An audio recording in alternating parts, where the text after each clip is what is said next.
Hi, everybody. Welcome.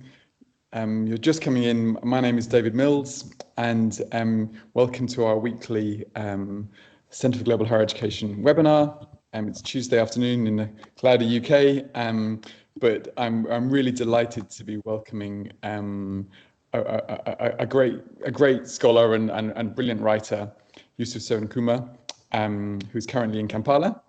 And is based at KU Leuven. Now he was and still writes regularly for ROAP, the Review of African Political Economy.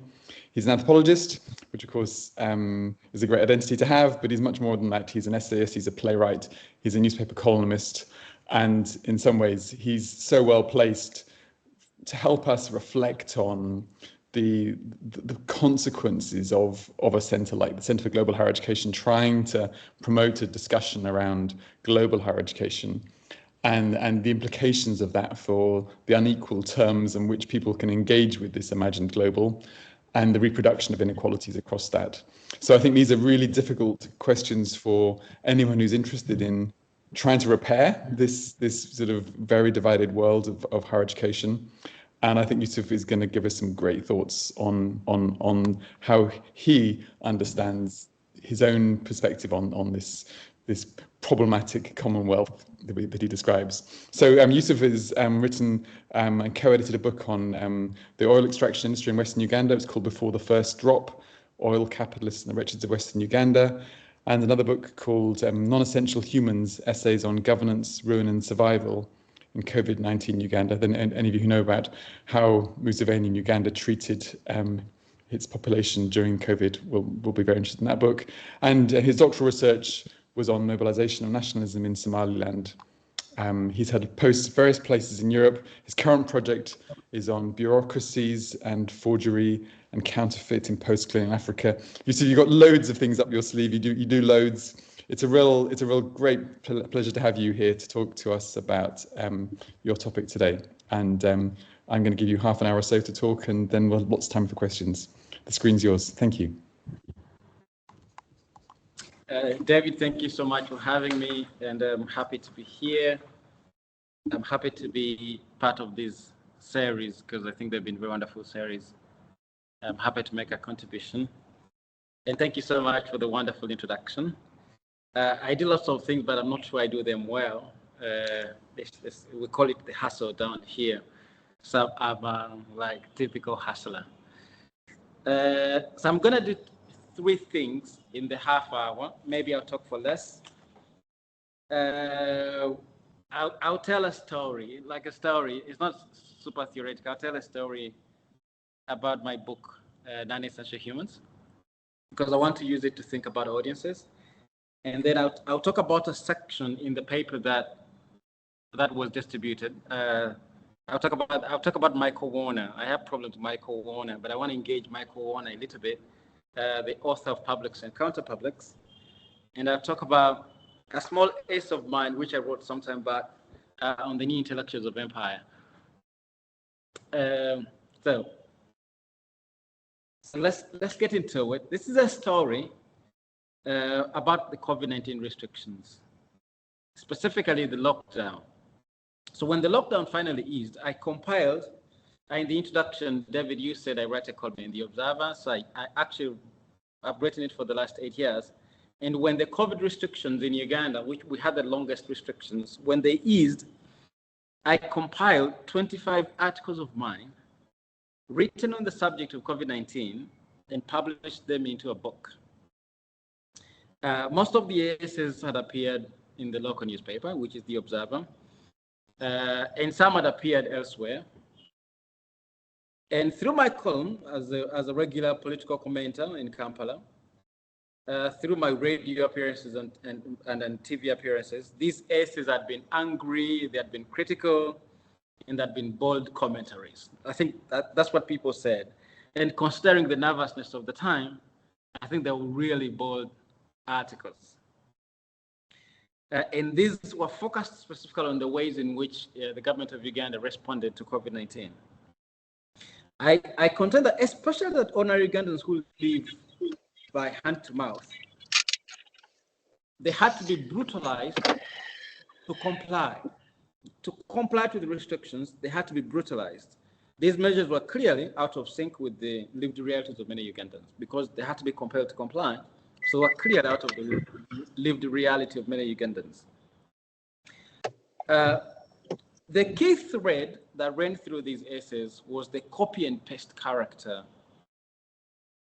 of the mitigation measures without reflecting the reality on the ground. So copy and paste, copied from somewhere else and pasted onto the Ugandan scene.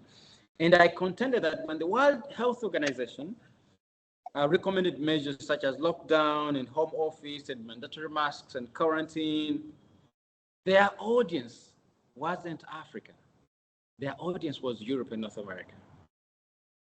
You know, things like home office, mandatory masks, quarantine. The audience they were talking to was a European American audience. Now, too bad for people in many parts of Africa, especially Uganda, these measures were copied and pasted onto the Ugandan scene. And to understand the brutality of these measures and the absolute disconnect of these measures, enforcement ended in 12 deaths before the country registered its first COVID-19 death. 12 people had been killed from enforcing COVID-19 before we registered our first COVID-19 death. So the copy and paste nature of this intervention hurt many Ugandans, but the entire nervousness around the pandemic had numbed our critical reflexes, and a few people questioned these measures. So I put a book together summarizing some of my contentions. No, not summarizing, but putting my contentions, my essays together where they can be accessed and read. And at the launch of this little book of mine, 19th Century Humans, Essays on Governance, Ruin and Survival in COVID-19 Uganda, which was at the National Museum, the Uganda Museum, it was a full house. The house was full. If you check, if you have access to my Twitter page, the picture in my profile picture, I am right there signing autographs for my book. So it was a full house. Of course, my book, and this is unusual. I said this because it's unusual to have a super full house for book publications in Uganda. So this was a big deal, you know, and I was very proud of it.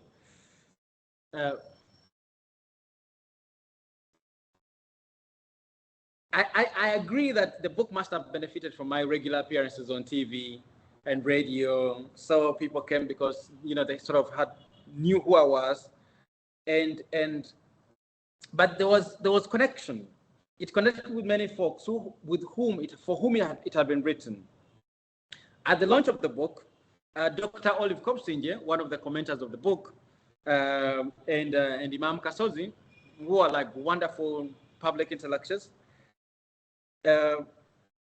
both of them commended the boldness and the sentiments carried in this collection. They commended the bravery of the author. And I took so much pride in this, and I used this story because I'm gonna say a couple of things about this. I want to juxtapose this story with something else elsewhere. So while some of these essays abstracted and reflected concerns common to the rest of the world, the core audience of the text was Uganda, and was published in a local publishing hub outlet. And the publisher for this collection was a local publishing house called Editor House Facility. Okay? Now, a couple of months later, after the publication of this book and after this wonderful book launch, I traveled to Europe and carried a few copies of my book as gifts to my friends. I don't know why I thought copies of my book would make wonderful gifts. Maybe I should have carried some coffee and some multicolored clouds, you know. This is the idea of Africa. But two separate comments from the intended recipients of my book have remained with me to this day, and I want to use them to reflect on the general conversation we are having. So, upon pulling out the presents from the bag, a friend of mine based in Bonn, in Germany, quickly asked, got the book and was like, who is the publisher? And then scrutinized the gift.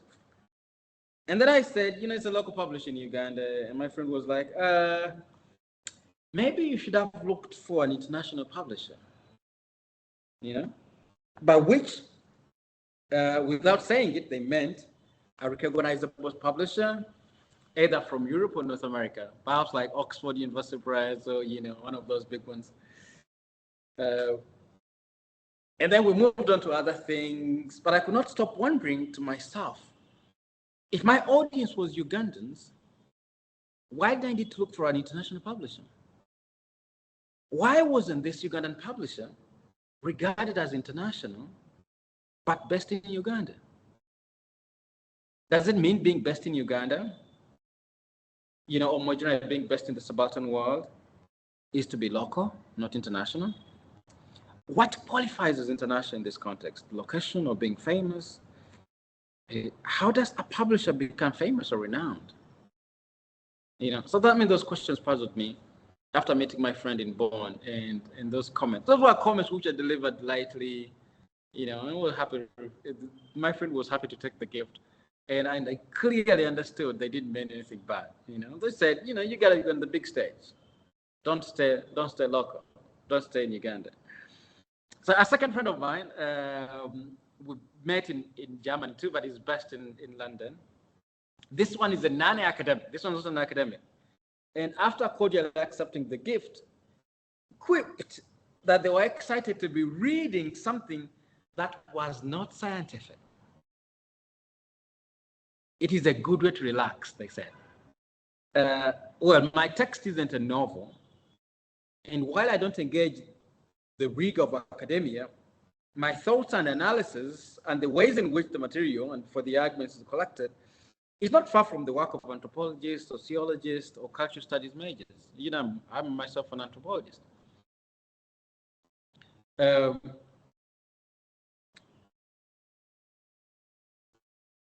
But in fact, and this is the funny part, in fact, many of my Ugandan readers have often chided me for being too academic and too scientific. Now here, my UK-based non-academic reader is saying, this is not scientific. And it's good that it gives them a chance to relax. But even without these comparisons being made, I could not stop wondering what qualified the scientific work. And as a Foucault reader, I chastened myself with the thought that these two wonderful friends of mine were conscripts, not volunteers, were conscript to a regime of power that legitimated science through a renowned main publisher. What Michel Foucault has, in the essay, The Order of Discourse, has called the truth itself, an evolution which is away from the truth, which meant that things that kings and queens claim to be true, but they right to the truth. So we now move from what was the truth, but they right to the truth, which meant there had to be a Getman before truth became the truth, or science or discourse. David, are you still there? Because I need to see somebody, because it's great. Sorry, no, I am indeed. I was just your visual. I was worrying about the bandwidth, but I'm still there and listening. Keep going. It's great. Okay. Thank you. So, as a student of postcolonialism and dependency theory, I think it is my sobering position that Europe and North America have retained themselves the position as the center of the world without directly claiming it. They instead tactfully depoliticized it and technocratized it.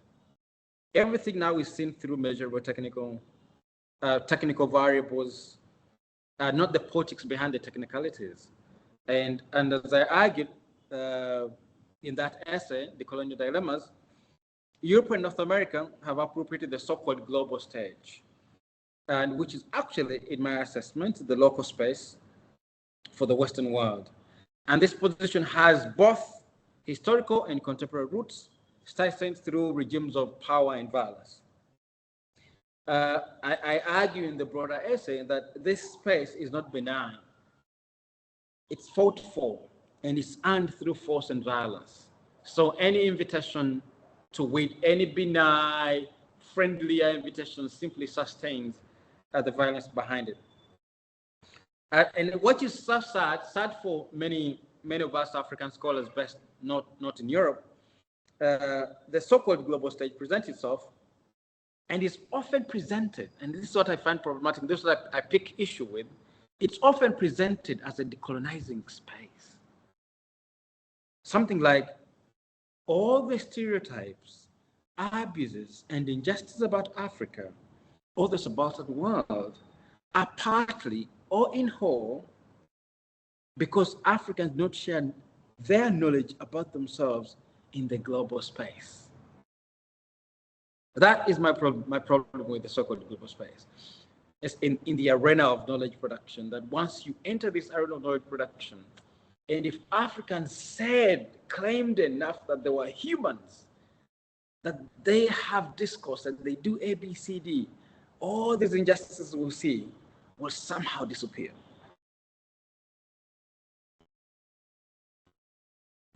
Something like colonialism, economic crisis, or racism would be no more if the colonizers and racists understood that Africans were human too.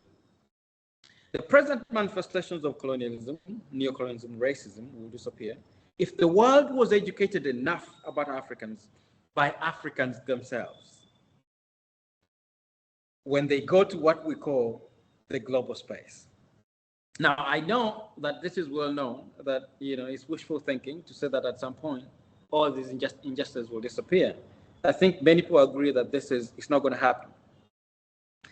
But this is a big but media houses, universities have continued to facilitate, have continued to lay strategies of inviting African scholars to speak in what they call, to speak in their space, to claim their space in the global arena of knowledge production.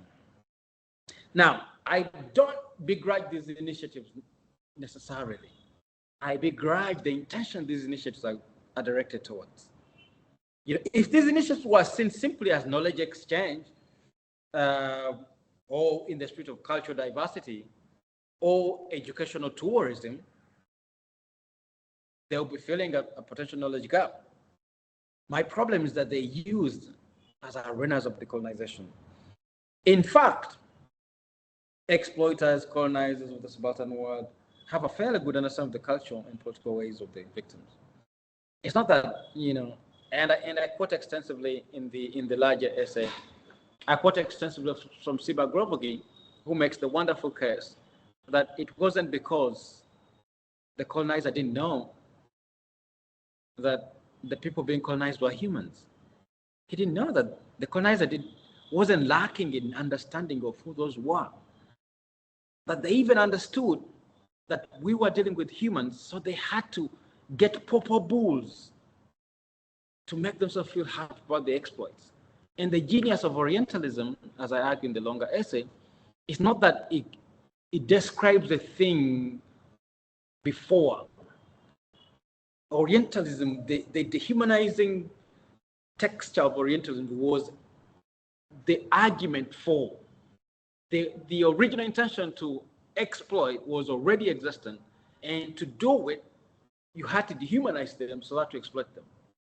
Because acknowledging their humanity would deny you the chance to deny them what is due to them. So I'll say I'm inspired by the work of Ngugi Thiong'o, Decolonizing the Mind, and Ngugi Thiong'o talks about the language of African literature, and in there he defines the audience of the African scholar. The African scholar is encouraged to speak in the native language because they have an audience to speak to. And I find this very inspiring. And I think in Ngugi, Ngugi's core contention is that the truly decolonial spirit, because Ngugi is very bent as a Marxist, has a strong Marxist bent. His entire idea is that colonialism is an economic project. Everything else follows, but the actual project is economic. And because he's a reader of Marx, he's understood and taken on the idea that the response has to be to mobilize the local audience. I realize my time is fast running, so I just want to talk about an audience real quick. I want to talk about an audience because, you know, I hear, and I've participated in plenty of conversations where we talk about decolonization and collaboration with African scholars and publications in major journals, but we never talk about audiences, right? I've been seen so much writing about the audience of a scholar. Who is the scholar talking to, right? And Michael Warner has this beautiful text written in 2002, Publics and Counterpublics. And in there, Warner talks about an audience, a text being able to mobilize its audience. That once a text is written, a text mobilizes its own audience. Right? That's Mike Warner's thesis, that writing is not simply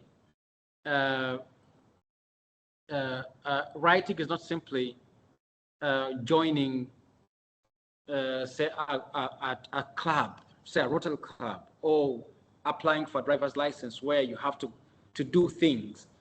Publics are mobilized by the text. So the author will often put out a text, but the text will often mobilize its own audience. This is Michael Warner's wonderful text, and I think the book is well argued.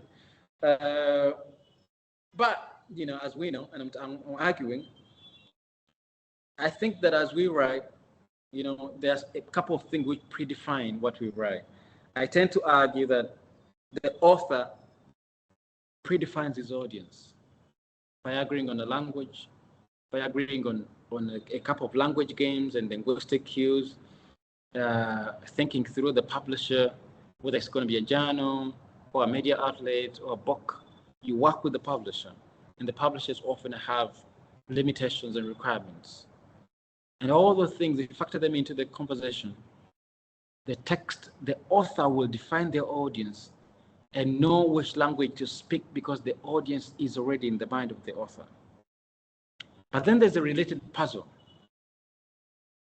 Does the author define the audience, or the audience predetermines what is going to be written? Doesn't the audience often predetermine what the author is going to say? It presents as a puzzle, but I think it's a very beautiful tension in there. That when you set out to respond, even if you want to challenge the audience has already set the stage of this challenge. So to a degree, you're operating on the language games, in the problem space defined by the audience. That even when Michael Warner so wonderfully persuades us to think through texts being wonderfully written to the point that they should be able to mobilize other readers, which is a beautiful thing. You write well, the text mobilizes other readers. But to a degree, the author thinks through the audience ahead, and the audience predefines the stage. Now that takes me to the point which preoccupies me, the so-called global stage. What is this global stage? How did it become global? At what point did it become global, right? And it takes me back to the stories I narrated at the beginning of my talk. My friends said, next time, look for an international publisher. Look for a global publisher. What did they mean that? They didn't mean an African publisher. No, they didn't mean any of the African publishers. The idea of global is predefined. So every time you think about publishing for the globe, you have to write either in English or French. If you write in Arabic, even if the audience is bigger, if you write in Hindi, when you're writing to 1 billion people, you're local, right? You write to 1 billion, you write in Chinese, billions of people, you are local. And every time we use the idea of coming to the global stage so as to, you know, in a decolonial spirit, that is very problematic. In fact, not just problematic, but actually counterproductive. Because as they say, he who pays the piper calls the tune. Maybe that's extreme. He who invites the piper calls the tune. So you know, I still have 4 minutes. So this is my thing with global audiences and local audiences, and I want to smuggle in something about a very controversial essay that I wrote some time back, The New Intellectuals of Empire, and I return to this essay because normally I find, you know, the idea that if you're writing from Europe, you have to be as accurate as possibly could. You have to be objective and fair. You have to be hospitable to the people you're writing and try as much as possibly could. Right now we have wonderful terms such as reflexivity, and positionality. Think about what you're writing. State your positionality. Be reflexive. We have like a set of so many terms, which the entire idea is to put the demand on the author to be closer as possibly could to objectivity, right? And I write in that essay, New Intellectuals of Empire, that it doesn't matter. You can write whatever you write. Be as biased as possibly could, as long as your audience is okay with it. As long as you rhyme with your audience, as long as the gatekeepers are okay with it. Because the original crime of you writing about the other community is not yours, if it's a crime anyway. First, I built from the idea that scholarship is about misrepresentation, that we often misrepresent the other. But also, I am very uncomfortable with the arrogance that, for a scholar from a different community going to write about another community, thinking you're going to be the first to write to produce knowledge about those people. Because communities are entirely producing knowledge. Because knowledge is core to community cohesion. We talk about peasant intellectuals. We talk about gossip and rumor. And there are ways of mediation and negotiating who is telling the truth or who is telling an absolute lie. Even gossip has method. So the people that are being studied are often constantly producing knowledge about themselves. And their knowledge is not entirely objective. Because it also in it has internal contestations. So if you come from abroad, from another community, from Kenya and writing about Ugandans, the problem space in which you play the game of knowledge production is already altered. There are things which are predefined. How much access you're going to have to that community is predefined. How much access in terms of language, how much knowledge you're going to have, that even internal scholars within this community struggle to authentically, objectively, if you can use such terms, to write about themselves. See, so in the essay New Intellectuals of Empire, my problem is the failure of abstraction. I argue that most of the scholars being written has failed to be abstract. When you talk about African monsters, African dictators, you don't put them in the discourse of power. When you talk about an African monster, you are part of the narrative that you forget that power does things to people in position of authority, right? That if you put an African autocrat in an abstraction, in a theoretical frame, you're going to find that his actions are reproducible here and there and perhaps from where you come. See, so the Intellectuals of Empire, it was an angry essay, but among other things I meant to say that, there's failure of abstraction. There's failure of recognizing the histories through which, the things we call global come to be established as such, that they have histories which the story of overcoming is difficult to argue. There's the longing for overcoming, that happy ever after, that at some point in future we'll be writing the history of Africa without the biases that are inherent in our communities, right? So the core point of this dilemma that the author finds himself into when you come from Africa, you find yourself in a dilemma that it's difficult to decline such a position, because it's fun to be in Europe, it's fun to be in France, it's fun to be in London, writing in London. It's difficult to decline when you're invited as a decolonial scholar. You want to go to London, you want to spend time at Oxford. So to decline, to say, I'm not going to go, you look like an idiot. And be like, what's wrong with this guy? You know, this is a wonderful opportunity that everybody's looking forward to, you know. But then to go is, as we said, he who invites sets the tune. You're trapped in the dialectic. You're going to be essentially and entirely correcting misrepresentations. And misrepresentations are part of discourse, all right? So you're trapped in this dialectic. That's why I find many of my wonderful friends in Europe, we tend to argue against being misrepresented.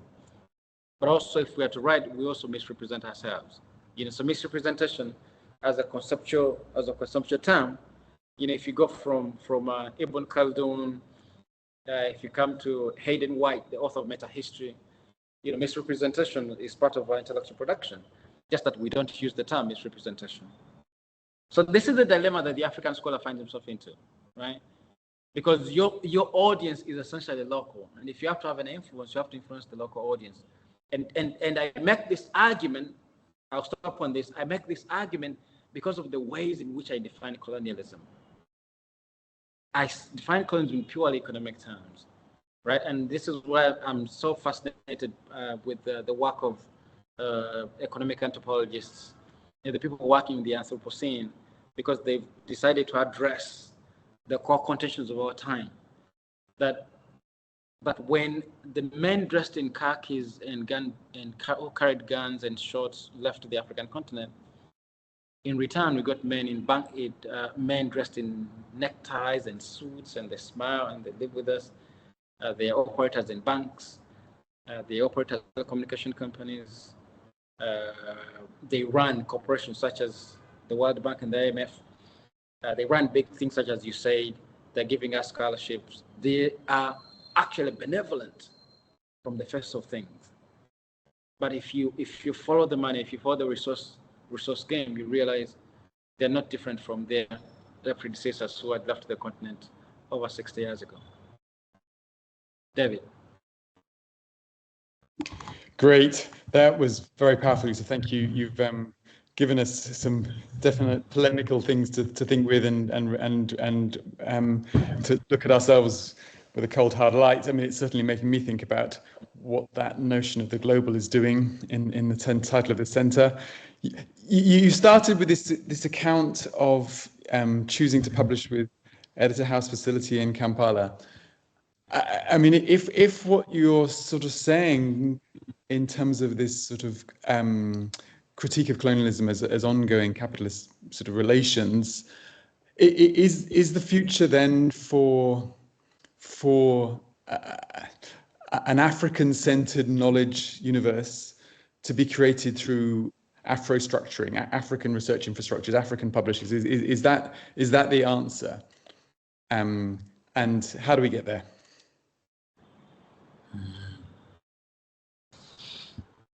You realize, David, that I represent the radical wing of the structure. Yeah, of course. I am very unstructured. I mean, every time we think about African-centered structures, right? I worry with who defines the center. Then things of funding come into play. Then standardization is going to happen. At that point, you're going to start to standardize things. Okay. Right? Okay. And every time standardization comes into the picture, that's where the problem comes for me. I still operate very haphazardly. That I want to find order in disorder.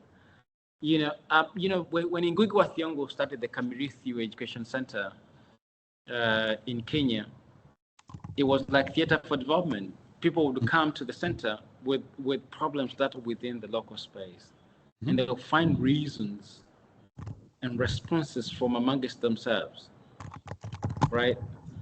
So I am from that sort of worldview that in centers and institutions which, I think at a level higher, that's going to be the dream. At a level higher, something like the EU, like an EU, something like that, at top of maybe at the African Union, there should be an institute. The dream of Kwame Nkrumah at setting up Legon, I think at a level higher, but I think, at present, we need to have like localized initiatives. Mm-hmm. Localized initiatives, maybe at village level. My case here is at a national level. And the core thing for me is that away from setting up a center, these localized initiatives, is we need to see, because exploitation now has become technical. It's very apolitical nowadays. If you're speaking a decolonial language, you need to go behind the apolitical. You need to go behind the technical. So when you think about starting a center, a technical center, my worry is that I'm not into the policy of starting centers. My worry is what do you able the people who come to the center to see? What are we able to see? Because you see, we've gotten into these ideas of setting up centers of learning, but the discourses remain the same. So I want that piecemeal, before we reach the level of establishing a center. Because Kwame Nkrumah, when he thought about Legon, the eyes were very clear, because the colonizer was still in our midst. You could see that that's a colonial institution. You could see that's a colonial administrative unit. Right now, when we talk decolonization, the target of our anger is somewhat invisible. Yeah. Not really invisible, but it's so deftly disguised as benevolence.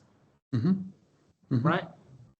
So before we enter into the language of setting up an institution, I'm still preoccupied. I want to think with what the individual author sees in their scholarship before they think about setting up an institution.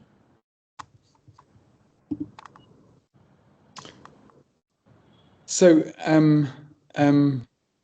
that's really interesting, and I'm going to come back to some of that. I can see you've posted a question in the Q&A. That's great. Do you want to ask that question, Anil? Yeah, sure. Wabela Neon, Yusuf, Shukran, and Jambo from Nairobi. I don't know if everybody else can see Yusuf, but he seems to be frozen on my screen. Yes, so I don't frozen. know if it's my bandwidth or if it's his. I think he's frozen. Okay. Am I frozen? Yeah, you have been for some time. Not in your thoughts, but in your physical presence virtually. So, but Yusuf, yeah, thank you very much. I really appreciate the two very clear points you've made. One is the understanding of the local. There's this very interesting word that a colleague of mine uses called localization, Andy Green, who also speaks very strongly around education sustaining myths around what is a nation state, around monolinguality, monoculturality, monoreligion. Now, as we think about the global, I put my question in the chat, or really my request rather than a question. And that is that as we consider the Anthropocene, as we consider existential challenges that we are facing in terms of climate change, et cetera, where do you see the role of the non-textual, the verbal, the oral, the wisdom? Again, I don't want to speak too much. It's in the chat, but would just really welcome your reflections. Thank you. Great, thanks, Anil. I'm glad you talk about the non-textual, and I've been quoting Ngugi wa Thiong'o's Kamirithu work at Kamirithu Theatre. I think that's the future. I think that's the future, and I think as people, us rooted in the academic space, we don't yet have the tools to appreciate the non-textual. Not just to appreciate the non-textual, but also to create non-textual scholarship, right? And I think that's very problematic, because we've gated ourselves into universities. I'm a student of theatre for development, and when I was younger, I used to see people coming from Makerere University coming to small communities in the market squares and working with the communities to think through their problems and generate analysis together. That was absolute non-textual work. right? What has happened in the African continent? I was in Accra not too long ago, and Accra is like the University of Ghana at Legon is a gated neighborhood, right? It's the peak of bourgeois rivalism. Like, they have like a huge, massive wall around them. Same with Makerere, right? They're disconnected from the rest of the community. And all we're doing is we're producing scholarship for our peers, for our job careers. And I think we've lost so much as a continent. We've lost so much from Theatre for Development, from the work of Ngugwa Thiongo. The gates which construct around our universities are very problematic. When you go to Europe, universities are like university villages, right? And I think in Construct Makerere, that was the dream, the university village, like across different streets. Same with the University of Ghana. I checked out with the University of Nairobi, and I realized the University of Nairobi has a small gate. Makerere has like a huge gate. It's like you're entering the White House. You have to be checked. You have to. It's a university. It's a university. It's supposed to be part of the community. You know what I mean? So I agree 100%. We've lost on the intertexture, and I think that's the future. Academics nowadays don't want to appear in media. They don't write columns. They're not. The original academic was a public intellectual. We've lost that now. Careers, and I don't know. My friend. I don't know how far we're gonna go to reproduce this, right? When Stephen Fireman writes about peasant intellectuals in Tanzania, he's writing about people who gave discourse to their compatriots because they knew a little more, and this was all non-textual, right? And I guess by non-textual you meant forms such as art and story, like paintings, as people get inside these gated communities, we have forgotten a core component of our calling as scholars. If you claim to be a scholar, it's a calling. It's like a medical doctor. It's a calling. You gotta be out there giving. If I might, yeah, just to interject, I think by non-textual, in the interest of today's webinar, which is all on particularly higher education and a center, regardless of what the name is, I'm really thinking pedagogy. I'm thinking experiential learning. I'm thinking about morans and initiation. I'm thinking about ancestor worship. I'm thinking wisdom. I'm thinking metaphysics. We live in a secular materialistic perspective, post-industrialization, positivist, logical, disciplinary boundaries. And it's not got us very far. It's got us to the point of extinction, if that's where we want to go. And I'm just wondering where the wisdom, the African culture, the heritage is, all of that, really. Okay. I don't know if you need me to respond to that, but I think we are talking very close to each other, right? Yes. I'm very much into the performative realm.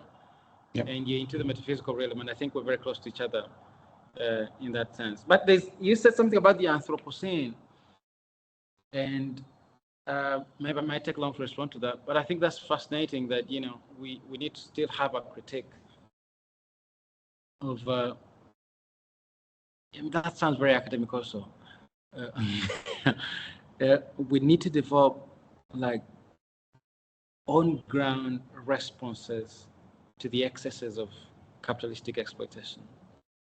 Like I don't know how we're going to go about it. Like I'm reading the writing on the Anthropocene, and I think Jason Hick has really done wonderfully well with these two books, The Divide and Why Zero is, I forget the title, but I don't know what we're going to do, because I think what we're missing in our discourse is developing a homegrown critique of capitalism. I was really fascinated by the protests that happened recently in Nairobi, the ways in which they were crafted, that, it wasn't just about William Ruto. It was about the entire, thing about exploiting both the human and the environmental resources. That you would see major breakthroughs. As a Ugandan, I was really fascinated and I don't know what is being done right in Nairobi, but I really felt, I think public discourse in Nairobi has gone farther than the rest of the region. Great. I mean, I think there's lots to follow up here, Yusuf, and thank you very much, Anil, for those thoughts. And I'll find those readings that you liked, Yusuf. We have a couple more questions in the chat. I'm going to ask Anna first, and then Fred.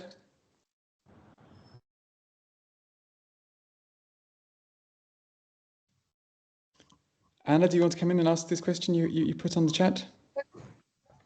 Great. Can you hear me? Yes, indeed. Yeah.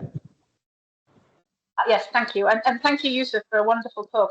I've read your work in the past and always really enjoyed it and drawn on it and some of my own thinking about particularly partnerships around higher education partnerships.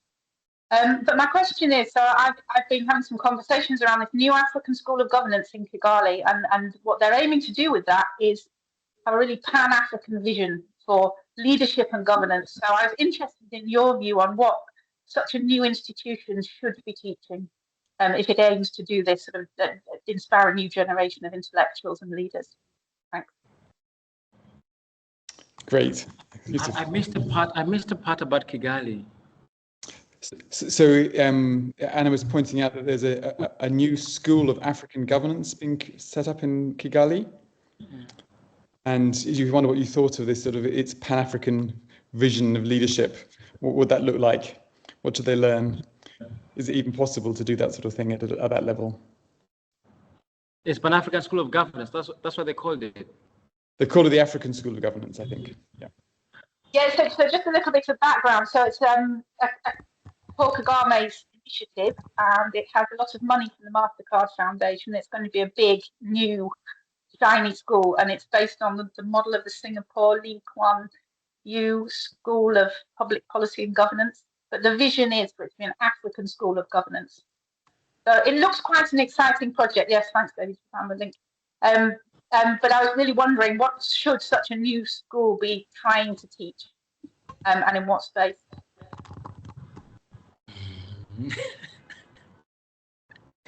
Go on, say what you really think, Yusuf. I don't know what they should be teaching, I don't know what they should be teaching. I need to take a visit to Kigali and engage. I think I'm gonna say this. I've been thinking about leadership, leadership on the African continent, and I wrote an essay. A couple. It's interesting in the Pan-African Review, which is based in Kigali, and I argue in that essay that the future is intelligence-led, not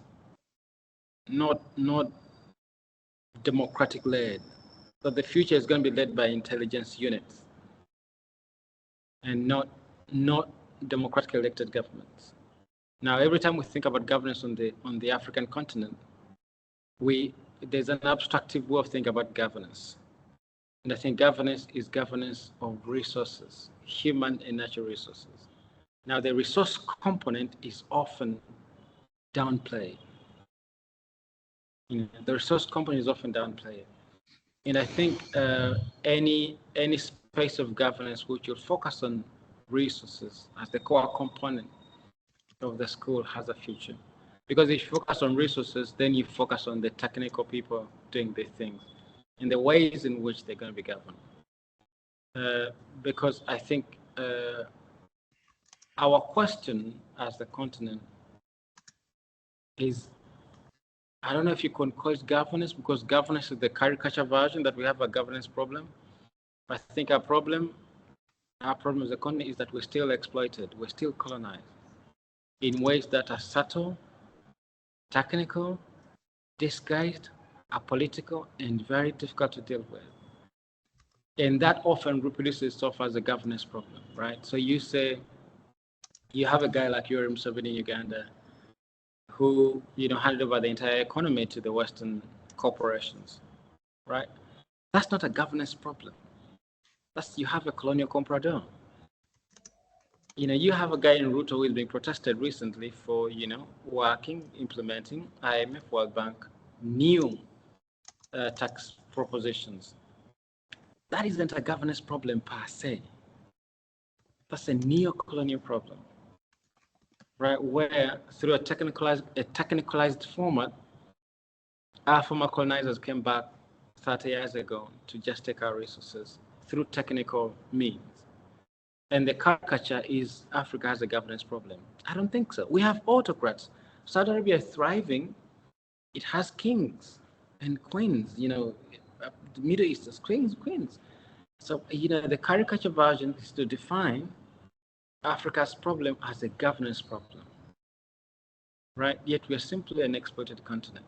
If you ask now the problems of people of Libya when they had Muammar Gaddafi in terms of managing their lives, they will say it was better because it was rated higher than South Africa. And so for if you said it was a governance problem because of limited democracy, there are many countries across the Western world which are run like Libya under Muammar Gaddafi, right? So you can't say Libya's problem was a governance problem when everything else was thriving.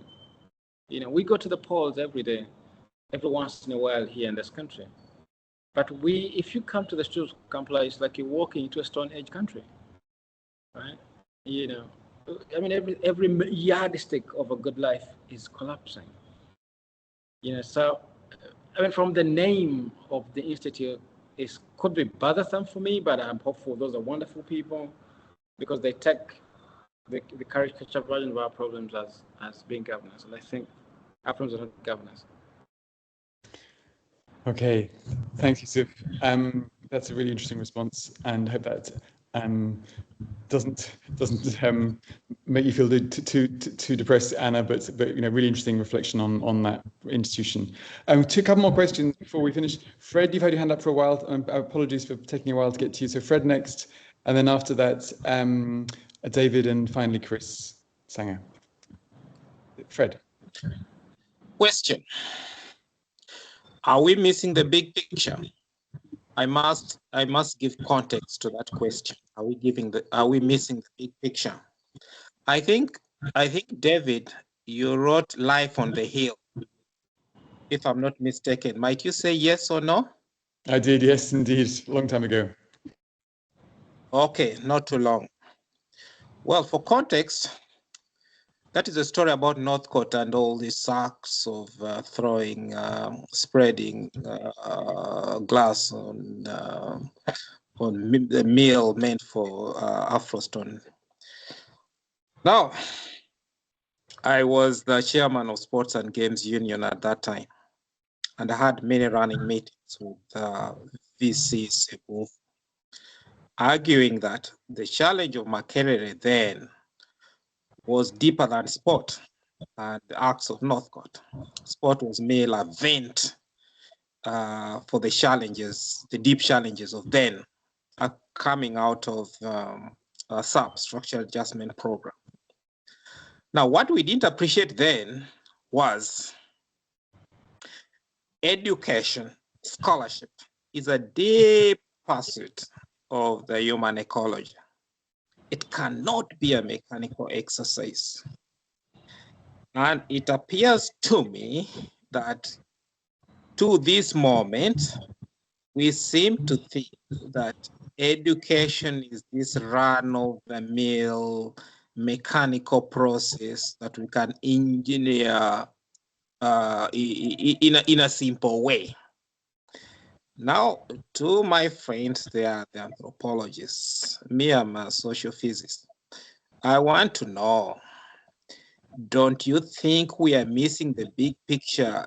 Might we go back to seeing how the African society evolved right from the post-independence turmoil through to SAP, and appreciate that we've lost that deep meaning for education, for rigor, for what we call scholarship? Thank you. Okay, Yusuf, big picture? I think that's a good comment. We lost something for sure. I agree 100%. We lost something. Yeah. And I mean, the comment I made earlier, I mean, education should be much more than the stuff that he says, like just running off the mill. We need to much more. I mean, I come from theater for development, and I was really impressed by the way things were done. And I grew up seeing people from universities coming to us to teach us simple things, just citation, right? And through plays. And it was amazing, like organizing a market, organizing a market square. Like the problem was market was clogged.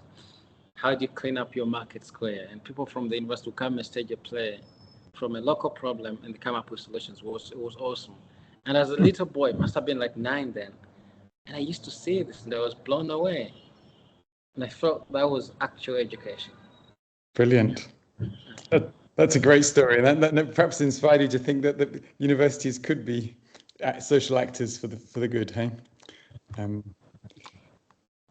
David and Chimba, do you want to come in with your question? No. I typed this down. It's okay. Yusuf can just read it later. David, Okay. you could speak it. It's in the question and answers. I can read it if you want. I cannot quickly find it. You found it, David, would you? Yes. So the question is as you beautifully bypass and eventually decenter the global, is the challenge not to recenter, not to re-essentialize the local? So how does one hang on to, or what David puts, recuperate the local wisdom, insight, with all its historical resilience and fragility, without rarefying it in transcendental terms? So the question then is, I guess, how do you stick with the local without making that somehow, yet again, a sort of conceptual abstraction? Get away from the local. Forget the local and the global. I'm talking about audience. I did that for because the journal article had to appear in a particular way. Okay. But I'm obsessive about the audience. Okay. I want the African scholar to think with his audience. The audience has urgent questions in your midst. This is your entire life. You could split it to global, and I want to think that this audience defined in this context is your local and your global, and then nothing else. So my entire focus is on the audience, right? And I see global, local as distractions. I'm interested in thinking with an audience. If you're trying to be decolonial, the audience is in front of you, and whichever way you define it, that's your audience. In fact, I actually say these terms are problematic when I say that for the Western, for Cambridge, for Oxford, the global is their local. For them, the global is their local. Yep. Right? Because if I publish a book from Cambridge, nobody's going to ask me to ever look for international publisher. Yep. Or international. So for many Britons who publish through Cambridge or Oxford, they are already international. They don't have the demand that you look for an international publisher. They don't have that. That's only for Ugandan authors, or Kenyan authors, or South Africa. Look for international. Why? I'm here. My problems are here. This is my audience. This is my global and local audience put together. So away from the terms, and I know David, a personal friend of mine, is very obsessive with terminologies. I'm focused on the audience that you have to speak to. Engage with the audience in front of you because they have urgent problems where the scholar, as a peasant intellectual, is required to respond to these questions, especially if your language is decolonization. Especially if you say I'm a decolonial scholar. If you say what I'm doing is decolonization, right? In fact, what I was trying to do was to call out international journals saying, we are doing decolonization by attracting many people. When I was. Yep, I think you made that really clear. Is everybody there? Yeah, no, we're still here. And you know what, Yusuf? Isawa, it's 3:00. I think probably we're going to have to begin to wrap up. And I'm sorry we can't get through all the questions. Oyogere Bulunjinyo, Yogere Ichtufu, Webelenyo Zala. You've done a great job, Yusuf, and thank you very much for pushing us to think very hard about the terms we used, to question these abstractions, to think about our audience, and to take capitalism as seriously as you do in your work. We look forward to reading a lot more of your work, and we look forward to seeing a lot more of you as well.